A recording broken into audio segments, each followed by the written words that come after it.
Does she really love you, or does she love what you bring to the table? So this is an interesting video here. This is Abba and Peach. I think it's how you say his name, Abba and Preach. I'm sorry. They make some good content every once in a while. They have some really good videos. The title of this video is "What Do Fathers Provide Other Than Money? Men Are Disposable." I haven't watched the whole video. In fact, I just started watching it, but I went right to the comments and I sort of gathered what the video was all about. So there's going to be a woman in this video talking about how if men don't bring resources and finances to the table, then she doesn't need them, which is only really like scratching the surface of what of a, you know, a woman's solipsism of what she wants in a man. Right. Again, I just made a video on her love is conditional. So everything that a woman wants from a man is not really based on love for him. It's really based on what she wants as a woman. It's really based on her goals as a woman. And it's based on what he can do for her. So to prove that point, and it's even good things, right? Even good things, really, especially the good things, right? So this is one of the comments right off top that I read in this video, and she says she should speak for herself. A man provides protection, stability, understanding, and leadership. Hell, I'll take the one she doesn't want. So apparently the woman in this video, like, you know, again, I didn't watch the whole video. I probably should have, but I didn't. She's saying that men are disposable, that she doesn't really need a man. She can raise her child on her own. And this is extremely toxic, right? This is what feminism, modern feminism, you know, which is basically just radicalized feminism. Modern feminism teaches these women is that they don't really need a man. Men are interchangeable. Men are disposable. She could take or leave a man. But they don't realize that once they have a kid, shit gets hard. And they think they can do it without a man, which is really just stupid. It's really just foolish and ignorant, because it's extremely hard to raise a child. It's extremely draining on your energy. It's draining on your finances. Now, of course, women rely on the state. They rely on welfare, DSHS, and Section 8, and all these things, these programs which help women who are struggling. And so they think, oh, I don't need a man. I can just, you know, do me and woo-woo. And it's like, you have to have really not a lot of love for men in the first place to even think like that. And also you're brainwashed by modern feminism, right? But here you have women who are kind of, you know, in the comment section saying, no, I do need a man. But what is she saying she needs a man for? She doesn't say anything about love here. She doesn't say anything, I want to love a man, you know, I just need a man in my life because, you know, I believe that my other half is out there. She doesn't say anything about, like, you know, I want love, I want real love, and all these things. All she really says is a man provides protection, stability, understanding, and leadership. So there you go with the goals of what women want, right? This is the goals of what women want. They want these things from a man, and this is a real man to her, right? You'll go on dating sites and you'll hear women say, it's time for a real man. I need a real man. So after they get done chasing all the assholes, the bad boys who just want to fuck them, and then they just get fucked, and then they, you know, don't have any emotional connection or whatever, then they need a real man. But once they decide, you know, once they hit that epiphany stage and decide they want to settle down and they need a real man, then all these standards come in. And I'm not saying this is a bad list. This is a very good list, right? Protection, stability, understanding, and leadership. Like, that's good. But again, what if he doesn't bring, you know, any of that to the table? Then all of a sudden he ain't shit. Then all of a sudden you don't love him anymore, right? So you see how a woman's loyalty and her love for you is conditional. It's based on what you bring to the table. And then right here, the first comment. Yes, I know my nails are horrendous. I need to cut my nails. But anyway, the first comment, right? The first comment on this comment, so this is a comment on this video, and then the first response to her comment is another woman who says, I know, right?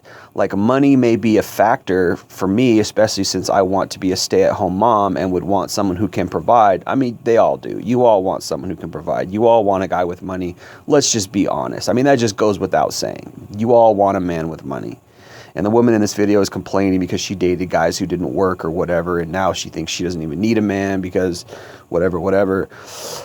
But let's just be real. You all want money. It's in your nature. You want a guy who has money. And if a guy doesn't have money, he's a loser. You don't respect him. You're no longer attracted to him. You don't want him, at least after you get done fucking him a bunch of times, because he might be a bad boy. He might be a player. He might have game. He might figure out how to, get in your head, get you all emotional because he's good looking or whatever. But then you realize, oh, he ain't shit because he doesn't work, or he doesn't have a good career. He's just a thug, or he works, he sells drugs, or he works at some low level, unemployment job or whatever, and he ain't doing shit with money. Woo woo woo. You see all these other guys with money, and these guys got cars, and you want that, but this guy that you like doesn't have that. So then all of a sudden you lose your attraction. You don't want him anymore, right? So money is a bottom line. Having good money is a bottom line necessity for men. Now, let's just be real. That's just what it is. That's just the foundation, right? But she even goes on. So this first comment lists protection, stability, understanding, and leadership. So no, those things aren't money, but again, you can assume that money is a part of that. Now, also, these are characteristics that benefit her. So she's like, oh, I like these characteristics because I want my son to grow up to have a good character and woo, woo, woo. Again, those are selfish things. I'm not saying these are bad things, not at all. I'm not saying these are bad things in and of themselves, but if he doesn't have it, will she still love you? If he doesn't have all these things, will her love be loyal, or will she find somebody else? That's the question you got to ask when understanding female nature, right? So the first response to this is, she says, money may be a factor for me, especially since I want to stay at home, especially since I want to be a stay-at-home mom and would want someone who can provide. However, the main reasons to marry and have children with a man/woman is not money or looks, it's character. I agree with that. I think that's true. And she lists off some characteristics: integrity, loyalty, strength, kindness, charity. These are important. A father who is there and works hard in all he does, be it a CEO or a bus driver who has good morals. So that's a very good comment in the sense that, she's being somewhat righteous here. She's being somewhat objective.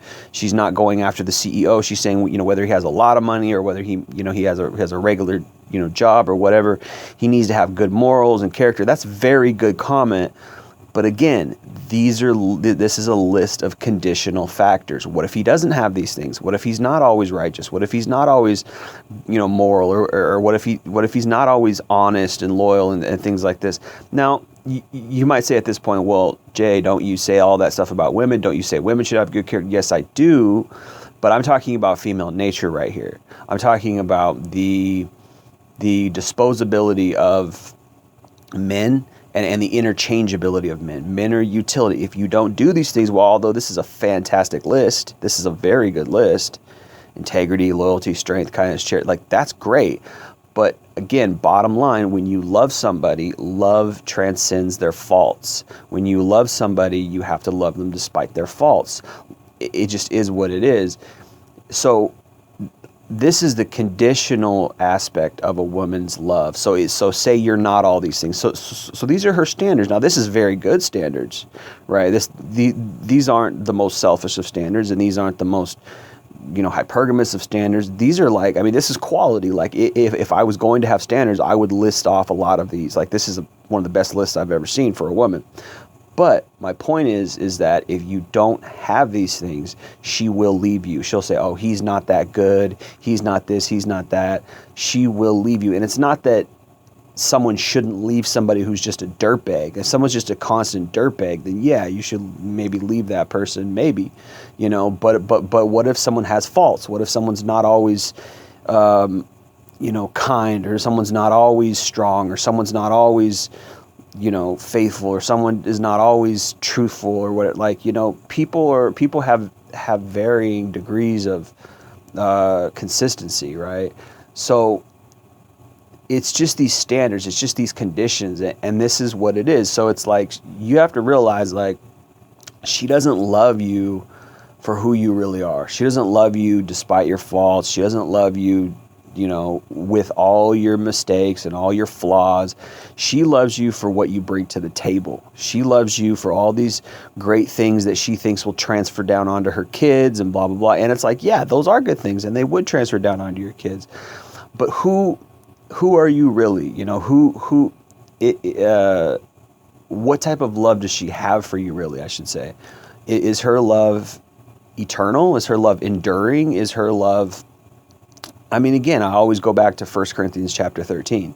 That's the best example of love. Love does not fade away. Love is patient. Love is kind. Love suffers through hardships. Love hopes all things. Love trusts all things. But all these conditions, all these aspects, are, well, although very wonderful, very good. Like, that's a very good thing. I mean, I'd rather her say this than say, I want to choose some thug. I want to go settle down with some drug dealer or something. Like, that's great. That's a lot better than that. But again, is it really love, or is it just a conditional type of situation, right? It's just something to think about. Appreciate you listening to Jay Lee Northwest Podcast. Peace.